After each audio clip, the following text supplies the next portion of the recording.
So I'm not going to make you write out the squeeze theorem. I printed it on here. We're just going to talk about it. So you're going to have to just listen. Again, it's not a difficult concept to understand, but then the notation of how everything gets written is just like confusing looking. Okay. So this says h of x is smaller than f of x is smaller than g of x. So you get that this one's in between. We squeeze together. Okay. I think in my mind, of people and heights, like this person is taller than this person who is taller than this person. That's like how I put it together in my mind. So I want to make sure I passed out enough sheets. That's how I kind of think of it. But anyway, the point is this one is in between those two. But don't get hung up on the letter because they could change this F, G, and H or switch them around. So just like don't get hung up on the letter of the alphabet. It's just small, medium, large. Okay.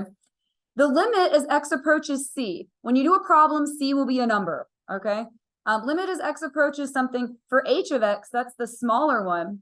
And the limit as x approaches that same number for g of x, that's the bigger one. Those both equal the same thing. Again, when you do a problem, instead of capital L, that'll be a number. But say they both equal 12, okay?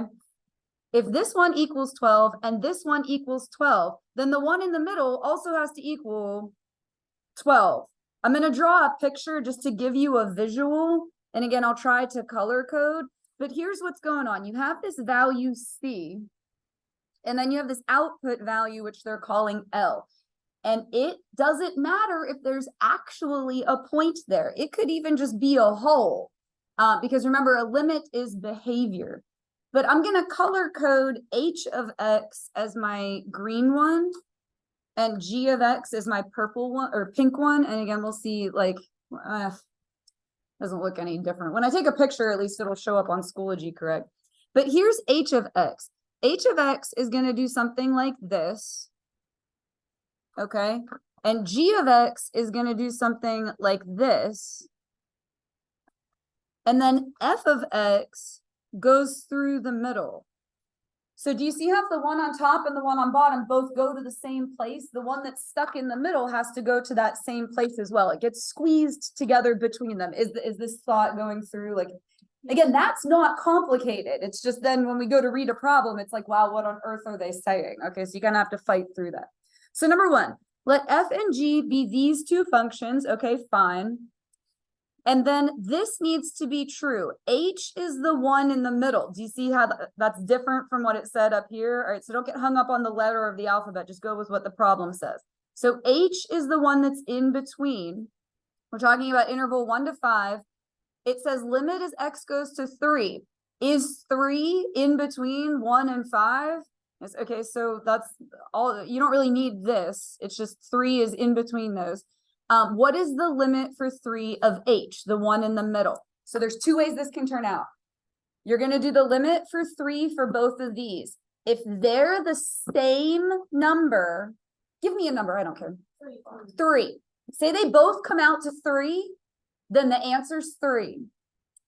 The other option is they're different. If they're different, then you won't be able to get an answer. It didn't get squeezed together. They didn't go to the same place. So the math you're doing is actually very, very simple, but the problem sounds complicated. So like my pep talk is you just have to fight through that. All right, so let's do limit as x goes to 3 for this first one, x squared minus 25 over x squared minus 29. And I want you to be in the habit of writing limit, because if it was a free response question and you don't write limit, they will not give you the points. All right, a multiple choice, no one's going to know. And essentially, you're just plugging in 3. But just write limit, because if it's free response, you'll need to do that. All right, so let's just plug in 3. 3 squared, 9, minus 25, negative 16. Good.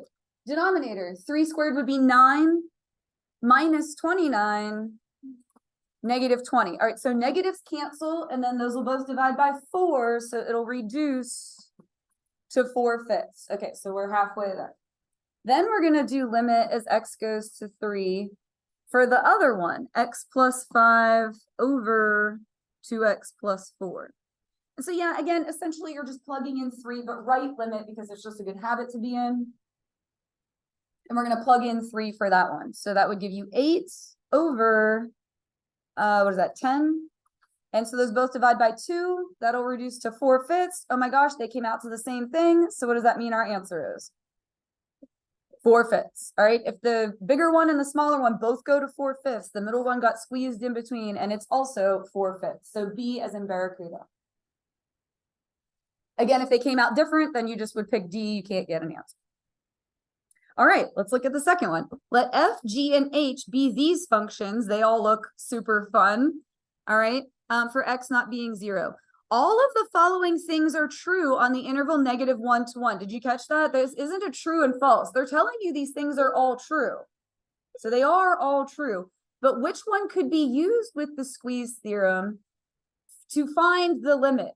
It's the same thing. They made it look as complicated as possible. But if the two sides come out the same, that's the one you want. Do you get what I'm saying? Like the math you're doing is actually so, and the value you're plugging in is what? What limit did they want you to approach? It's even the easiest number in the whole world. Like this happens all the time on the AP exam where what you're actually doing is so basic, but they make it look like that. Okay, so you have to stay calm. All right, so let's look at Roman numeral 1. We have 1/4 on this side, less than or equal to f of x. And then over here, we're going to plug in 0. If you plug in 0, what do you get?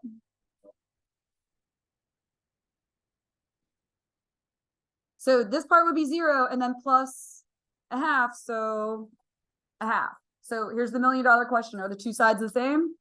No, so we don't want that one. All right, let's try Roman numeral 2. If you plug in 0 right here, you're going to get 0. Good, don't overthink that. G of x in between.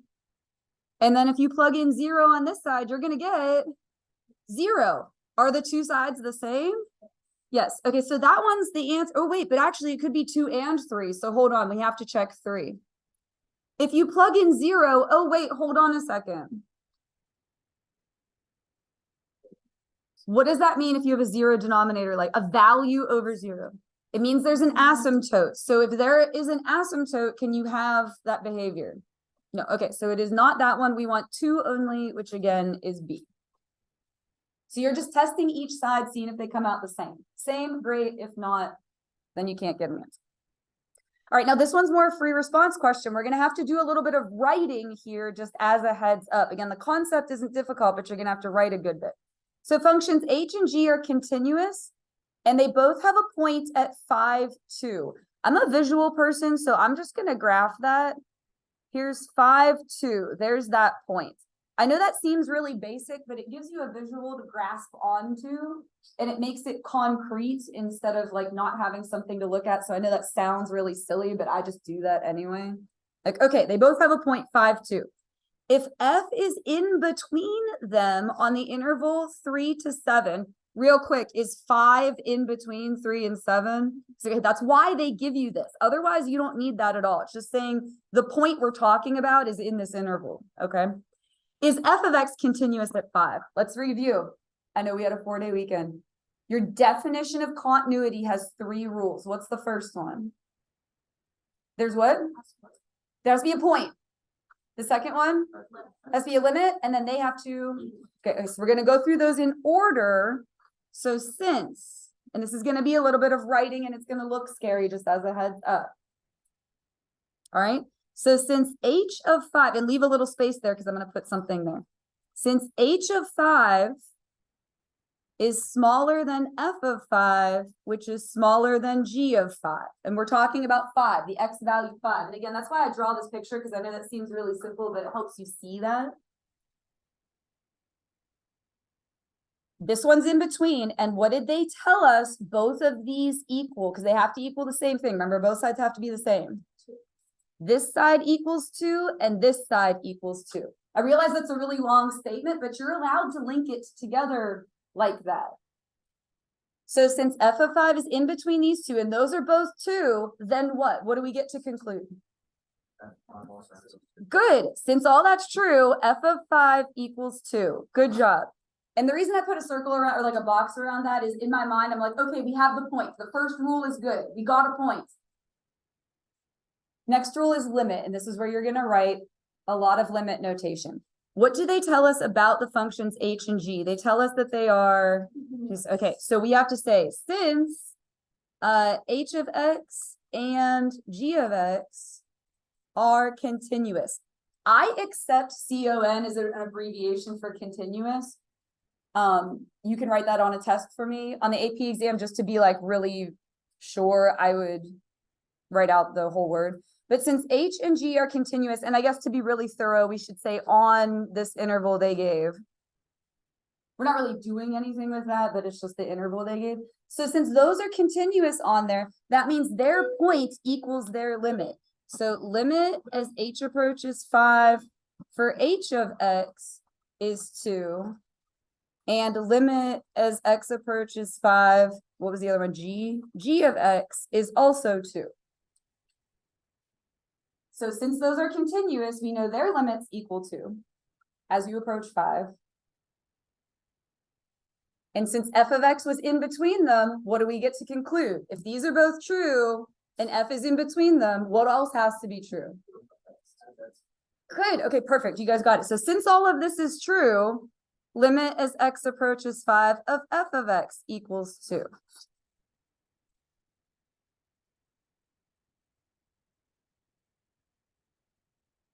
So if the point is at 2 and the limit is at 2, what's our great big conclusion?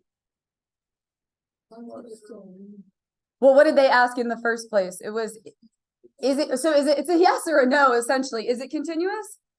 Yes, these both came out to 2. So yes, f of x is continuous at x equals 5. Did you kind of want to write x equals 2?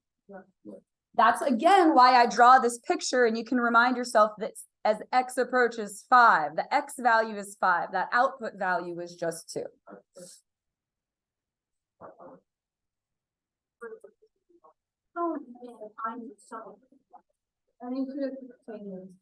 Okay, so the other half of this is piecewise limits.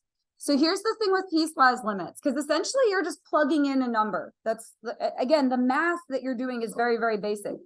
But you have to make a decision about which piece you're going to plug into. So what I'm going to do is just sort of separate all of these. And for us to be able to communicate here, we're going to call them the first piece, the second piece, the third piece, the fourth piece, the fifth piece, just so that we can call it something. Okay, but you just have to make a decision which piece of that you're plugging into. And I left a graph here so that we could draw it at the end. We're going to just practice drawing that at the end, because I think it'll be healthy for you to like graph something like this. Okay, so when it says limit as x goes to -3, all you have to do is decide which piece of this -3 lives in. So which piece of the function does -3 live in? The first one. Do you see how -3 is smaller than -1, guys? So all you're going to do is plug in -3 to that first piece of the function. -3 squared. 9. So your answer is 1/9, and that is literally it. But you have to make a decision. All right, limit as x goes to 5. Which piece of the function does 5 live in? Good, 5 is bigger than 2. So let's plug 5 in right here. 5 minus 2, 3 squared, 9, so -1/9. That was weird they came out to 1/9 and -1/9, but you know what? That's the way it is. All right, this says x goes to 3/2. That's 1.5. So which piece of the function does 1.5 live in? The fourth, so we're going to plug 1.5 in there. 1.5 plus 1, it's 5/2, or if you want to write 2.5, that's fine too. Whatever is your preference. Now, these other ones, we're going to do from the left and the right and overall, and I put them at the cut points. Okay, so this says -1 from the left. So which piece involves numbers left of -1? Good, the first one. So if you plug -1 in there, but Ms. Cole, there's not an equal to. Doesn't matter because it's a limit. Not is it actually there, it's where is it headed, all right? -1 squared. 1, and then 1/1 is 1. Good. Now we're going to do -1 from the right. So which piece of the function do numbers to the right of -1? It's the second one. Good. Now there's nothing to plug into there because that's constant. It's just 2. Dos. 2. All All right, now when you go to do -1 overall, you don't even need to look back at the equation. If the left was 1 and the right was 2, DNE, they did not equal each other. There's gonna be a jump there, and we're gonna draw it in a couple of minutes when we finish this. I want you to draw it, but there's gonna be a jump there. If you microscope in on that point, they don't come to the same place. All right, 1 from the left. So we want +1, but numbers to the left of it. Which piece of the function is that? The second one. Do you see how less than 1? So that's just 2. Numbers to the right of 1. So which piece of the function has numbers to the right of 1? Good, the fourth one. See x bigger than 1? Now, if you plug in 1 there, 1 + 1. So again, remember how I was saying the math you're actually doing is super basic? 1 + 1 is 2. Now, you don't even need to look back at the function for this. If the left is 2 and the right is 2, then overall is 2. And then I always get asked, but hey, Ms. Cole, the actual point is at 3. What's that going to look like? Like, which situation is that? Yeah, like the floating point, like the haha tricked you. And when we draw it, you'll see that. Okay, but that's, what's going on there. All right, and then we're going to do the same thing for 2. Which piece of the function do we use for 2 from the left? The fourth one. So you're going to plug in 2. 2 + 1, 3. 2 from the right, that would be the last piece of the function. 2 - 2 is 0. If you get a value over 0, it's an asymptote. All right, so we got -1 over 0, asymptote. We're just going to test if it's going up or down. Give me a number bigger than 2. 3. If you test 3 in there, do you get a positive or a negative?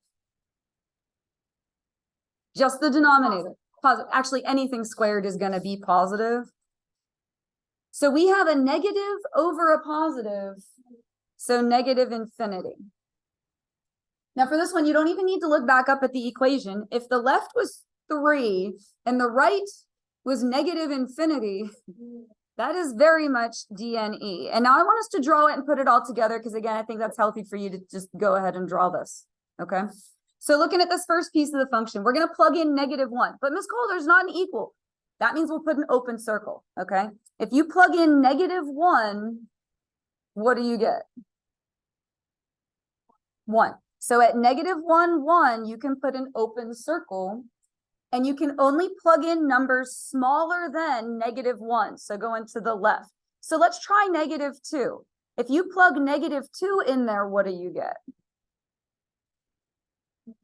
A fourth. And do you get that the further out you go, the smaller and smaller it's going to get? So it's going to do something like this and level off at 0. That's what's going on that direction. Now this piece is constant, so it's going to look like a little segment. So from -1 to +1, you're going to have a little segment, the flat line at 2, but you need what kind of circle at the -1? Closed for that one, and then at the +1, open. So it'll look like this, just like a little barbell. Do you see the jump? Okay, that's what we already answered it, but just visually, that's what's going on there. What's that? Oh, sort of, yeah. Except we're not going to do another step. Yeah. All right, now at 1, you're going to have that point at 3. That's going to be that little floating point.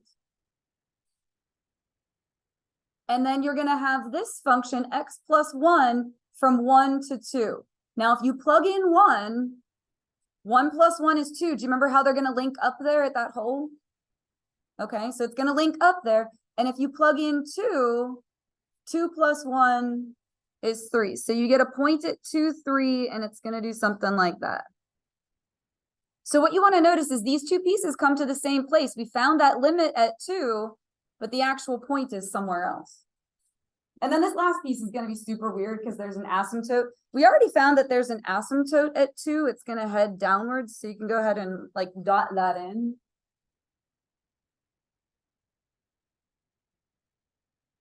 So it's going to like eventually go down there. But let's get like at least like one more point to plug in here. Let's try and plug in 3. If you plug in 3 to this, what are you gonna get? That would be 1. So -1/1, -1. So 3, -1, and it's gonna do something like this and level off at 0.